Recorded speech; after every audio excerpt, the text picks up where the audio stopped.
स्वागतम स्वागतम स्वागतम। क्या हाल चाल है वो। थोड़ा सा ये वाली जो क्लास होने वाली है, ये वाली क्लास कोई हमारे सिलेबस से रिलेटेड नहीं होगी। इस क्लास में हम थोड़ा सा रियलिटी चेक करेंगे हमारे देश की, और हमारे देश में जो चीज़ चल रही है उसके रिलेटेड क्या चल रहा है। ये आपको पता चल ही गया होगा कि हमारे देश में 22 अप्रैल को एक दुखद घटना हो गई, जिसमें 3 टेररिस्ट जो टीआरएफ से बिलोंग करते हैं, और वो टीआरएफ का जो बेस है, जो वो बनी है, वो है पाकिस्तान। वहाँ से 3 आतंकवादी आते हैं और कश्मीर के पहलगाम एरिया में आकर के बाईशरान वैली में घुसकर 27 परिजनों को मार देते हैं। 27 परिजन, जिसमें से 24 हिंदू थे, एक कश्मीरी और इंटरनेशनल जो नेपाल से आए हुए थे। ये बात वीडियो बोलना ज़रूरी था, क्योंकि ये बात हमें जानना चाहिए। जिनको नहीं पता पहलगाम कहाँ है, पहलगाम कश्मीर में है।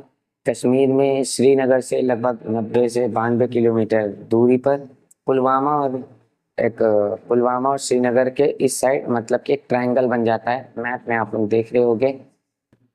मैं आपको एक बात बता दूं, पहलगाम एरिया जो है वो लगभग पाकिस्तान और कश्मीर बॉर्डर से 200-250 किलोमीटर दूर है। और इतना सुंदर प्लेस, जिसे भारत का मिनी स्विट्जरलैंड कहा जाता है, वहाँ पर ऐसी दुखद घटना घट गई। उमरा चलना यार। ओए था कोई दिसता जहांगीर तो यार बिहारियां पीछे जुलदे यार तुम मौत ही कश्मीर की है। नहीं पता, आप में से ज़्यादातर लोग समझ रहे होंगे कि पाकिस्तान आए और आकर के हमें मार के चले गए, अब हम उनको मारेंगे। लेकिन सोचने वाली ये बात है कि जो भारत में हर साल कोई ना कोई आतंकवादी आकर के कहीं ना कहीं अटैक कर दे रहा है। कभी बांग्लादेशी आ जा रहे हैं, कभी पाकिस्तानी आ जा रहे हैं, कभी कश्मीर में मार रहे हैं, कभी केरला में मार रहे हैं, कभी कहीं पर हो रहा है, कहीं बॉम्ब ब्लास्ट हो रहा है। अभी हाल ही में एक घटना हुई थी कुछ सालों पहले, जहाँ पे कश्मीर के एक बस स्टॉप पर एक बॉम्ब फट गया था, जिसे आतंकवादी ने फोड़ा था। ऐसे ही कई सारे जवान मर रहे हैं। क्या आपको लगता है इसका जिम्मेदार कौन है? ये बताइए। आज से कई साल पहले, जब हमारे लीडिंग पार्टी के प्राइम मिनिस्टर श्री नरेंद्र मोदी जी ने अपने प्रेस कॉन्फ्रेंस में खुद ही कहा था, मुझे जवाब दीजिए, ये जो आतंकवादी हैं उनके पास शस्त्र और बारूद कहां से आता है? वो तो विदेश की धरती से आता है, और सीमाएं संपूर्ण रूप से आपके कब्जे में है।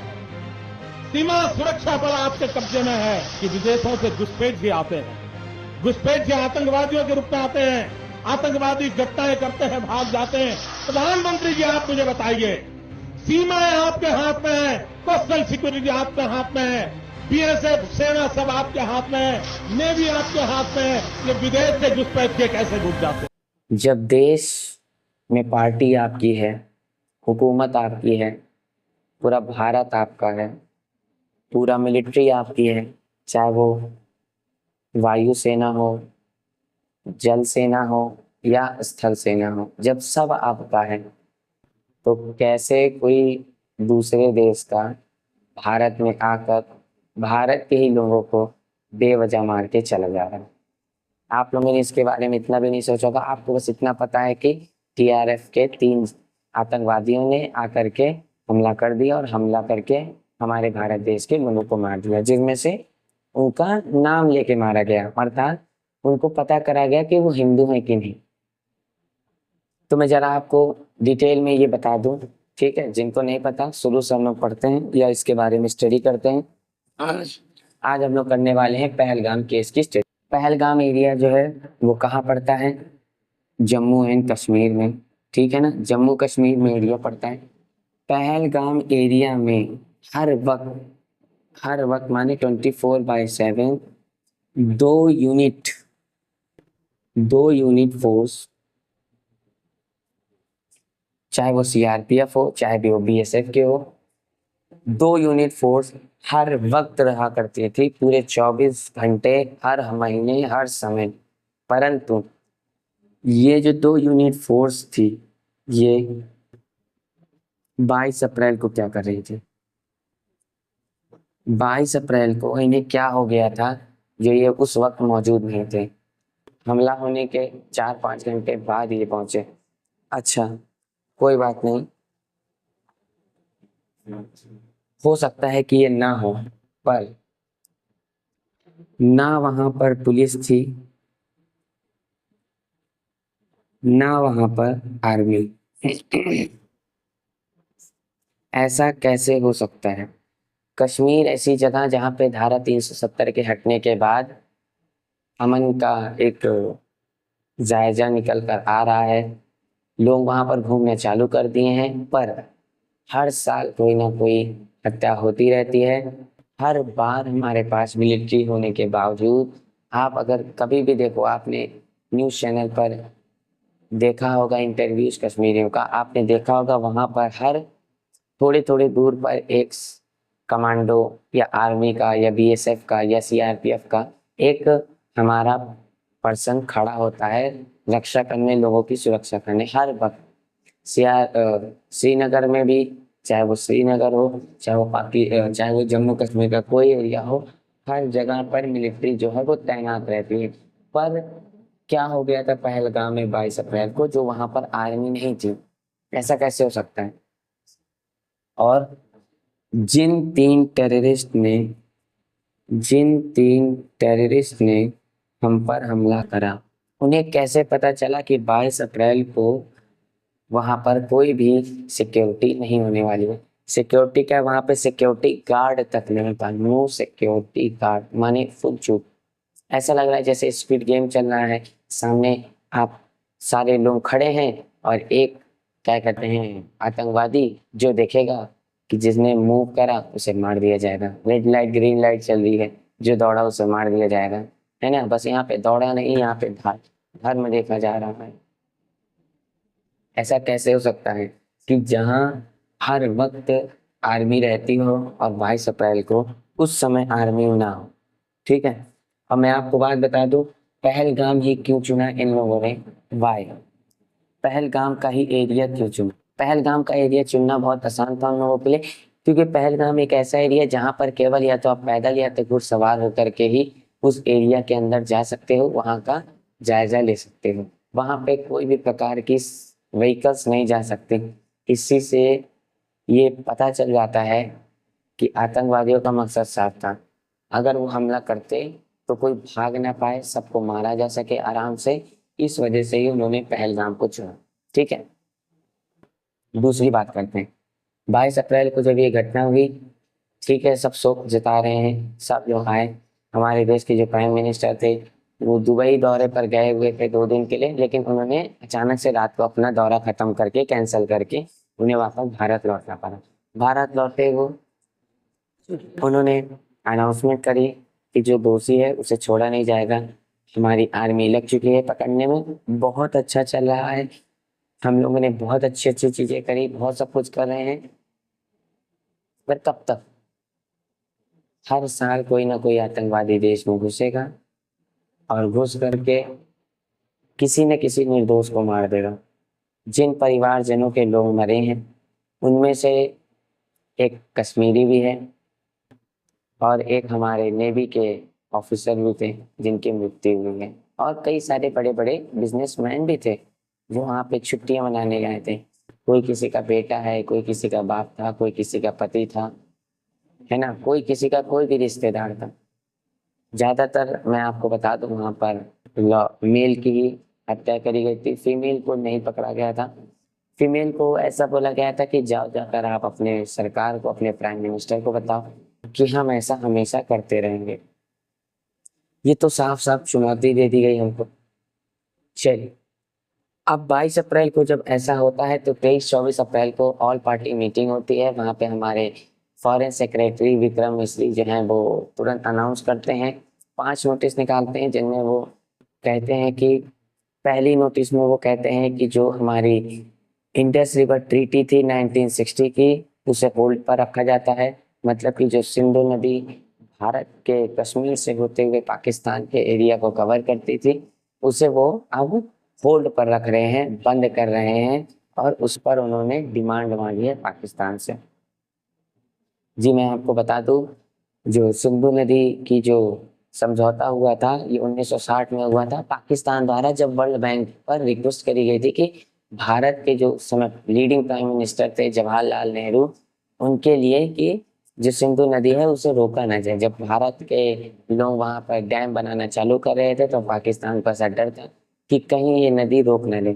और मैं आपको एक बात बता दूं, आज भी 90% जो प्रोडक्शन होता है, खेती होती है, वहाँ पे जितना भी चीजें होते हैं वो सिंधु नदी से होने वाला पानी जो भारत से होकर के पाकिस्तान पहुंचता है उसी से होता है।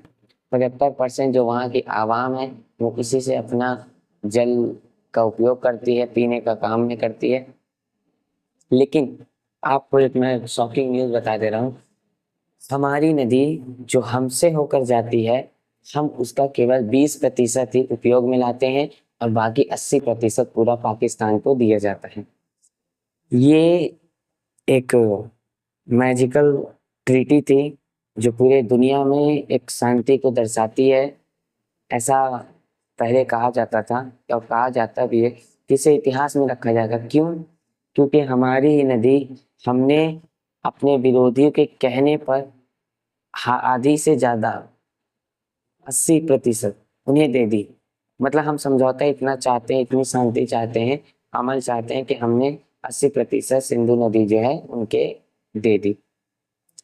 इट इज़ ऑल फाइन, कोई बात नहीं, लेकिन मुद्दा ये नहीं है। मुद्दा ये है, हम नेक्स्ट नोटिस में हम लोग पाकिस्तान को भारत से निकाल रहे हैं। जो पाकिस्तान आके बसे थे, कई सारे जो पाकिस्तानी थे उत्तर प्रदेश में, चाहे वो गुजरात हो, चाहे वो कश्मीर में हो, चाहे वो अमृतसर पंजाब हो, सब जगह से पाकिस्तानियों को निकाला गया और उनको केवल 48 घंटे का समय दिया गया कि आप भारत को छोड़ करके पाकिस्तान फौरन रवाना हो, और उनका जो शार्क वीज़ा था उसे भी कैंसिल किया गया। तीसरे नोटिस में उन्होंने बोला कि जो पाकिस्तान के एडवाइज़र है, मिलिट्री हो, चाहे वो नेवी एडवाइज़र हो, चाहे वो एयर फोर्स एडवाइज़र हो, सभी के सभी पर्सोना नॉन ग्रेटा के तहत 1 वीक के अंदर अंदर पाकिस्तान रवाना हो जाएं, और भारत के जो एडवाइज़र पाकिस्तान के इस्लामाबाद में हैं उनको भी वहाँ से यहाँ लाने का जल्द से जल्द बंदोबस्त करा जाए। ये सारे पे पाकिस्तान भी नहीं रुकेगा। पाकिस्तान ने सीधा हमको धमकी दे दी है कि अगर भारत कुछ करता है तो हमारे पास भी परमाणु बम है। मतलब वो हमें परमाणु बम से डरा रहे हैं, जबकि हमारे पास पूरे वर्ल्ड में सबसे बड़े परमाणु बम में से भी एक है। अगर एक बार वो कर दिया जाए तो उससे पूरी पृथ्वी तबाह हो सकती है, इतना था। बट बात परमाणु बम की नहीं है। परमाणु बम ना पाकिस्तान फोड़ेगा ना भारत फोड़ेगा, क्योंकि कोई भी नहीं चाहता कि परमाणु बम से तबाह हो। पाकिस्तान अगर हम उन पे परमाणु बम फोड़ते हैं तो क्या हम जीत जाएंगे? पाकिस्तान को मारने से क्या हम जीत जाएंगे? नहीं जीतेंगे। पाकिस्तान को मारने के बाद ऐसा कहा जाता है, ऐसा साइंटिफिकली बोला गया कि अगर तीसरा बम फूटता है, परमाणु बम 2 फूट चुके हैं ऑलरेडी, अगर तीसरा एटॉमिक बम होता है एक्सप्लोड, तो उसके कारण इतनी ज़्यादा गर्मी फैलेगी कि लोग मरना चालू हो जाएंगे और लगभग बिलियन लोग मरेंगे। लगभग 1 से 1.5 या फिर 2 बिलियन लोगों की मौत हो सकती है।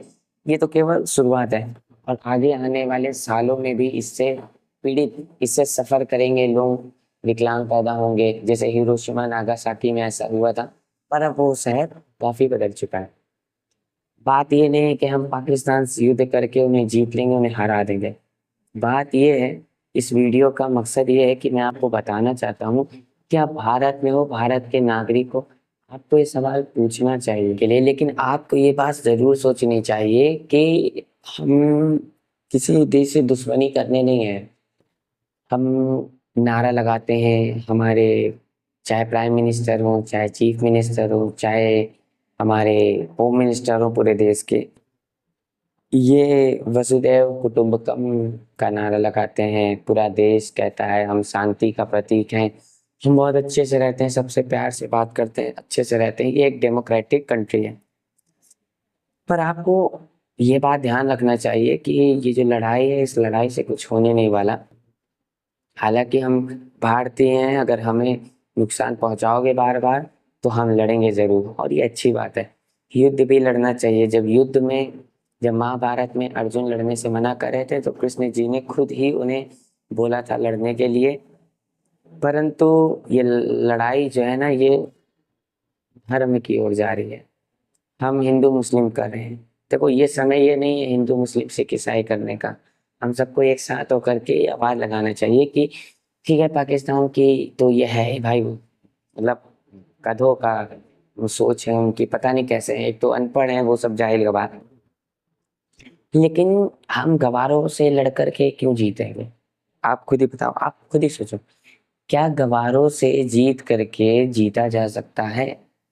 इज देयर एनी लाइक कोई तुक बनता है इसका कि आप उन लीचड़ों से जीतो युद्ध? आप क्यों डिस्परेट हो रहे हो कि हम पाकिस्तान को तबाह कर देंगे? पाकिस्तान को तबाह करना क्यों चाहते हो? वो वैसे भी खत्म हो चुका है। अगर हमने इंडस ट्रीटी अगर बंद कर दी पूरी तरीके से, हमने नदी का पानी डालना बंद कर दिया, तो पाकिस्तान आने वाले 4-5 सालों में ही सूख के मर जाएगा। तो उस देश को क्या मारना जो पहले से ही मरा हुआ? खत्म देश से लड़के क्या फायदा, है ना? खोखली जगह पे गोली चला के क्या फायदा है जब वहां पे गोली का कोई असर ही नहीं होगा? वहां के लोग खोखले, उनके दिमाग में केवल भूसा भरा है। उनका काम ही है कि भारत को नीचा दिखाना, उनसे आगे जाना, है ना? वो तो खुश होते हैं, उनको तो लगता है भारत बहुत गरीबी में जी रहा है। ऐसा नहीं है, हम अभी भी गरीबी में जी रहे हैं, परंतु इतना भी गरीबी नहीं है। हम तो उनसे बहुत करोड़ गुना बहुत अच्छे। पर बात ये नहीं है कि क्या कहते हैं भारत पाकिस्तान के लिए।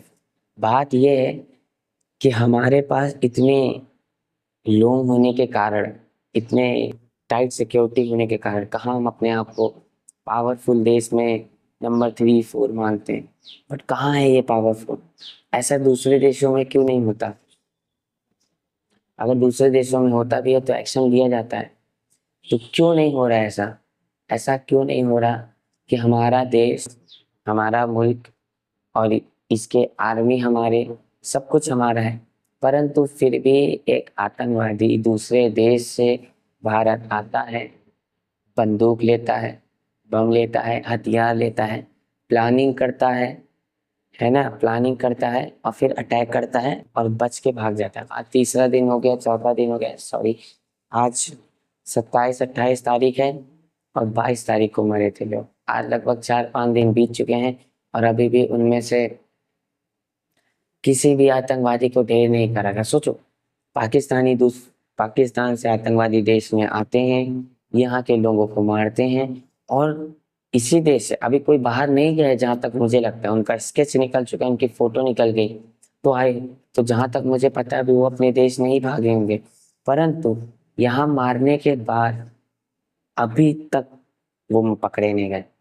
जांच, ऐसा नहीं कि जांच चल रही है, जिन लोगों पर हमें शक है हम उनकी घर की तलाशी ले रहे हैं। जिस घर में वो बसे थे, जिस घर में वो रुके थे, उस घर को बम से उड़ा दिया गया और हम बहुत खुश हो गए। ये क्या बात है? बम से घर को उड़ा दिया गया, ये तो बात ही गलत हो गई। हम उस घर की खोजबीन कर सकते थे, क्या पता हमें और क्लू मिलता, पर हमने घर ही उड़ा दिए एक दिखाने के लिए कि हम कितने गुस्से में।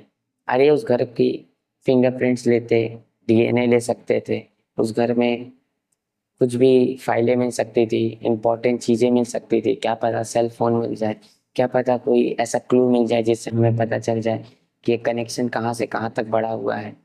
ठीक है, तो हमने ये नहीं सोचा, सीधा उनका घर ही उड़ा दिया, यानी कि जो सबूत थे सबूत ही मिटा दिए।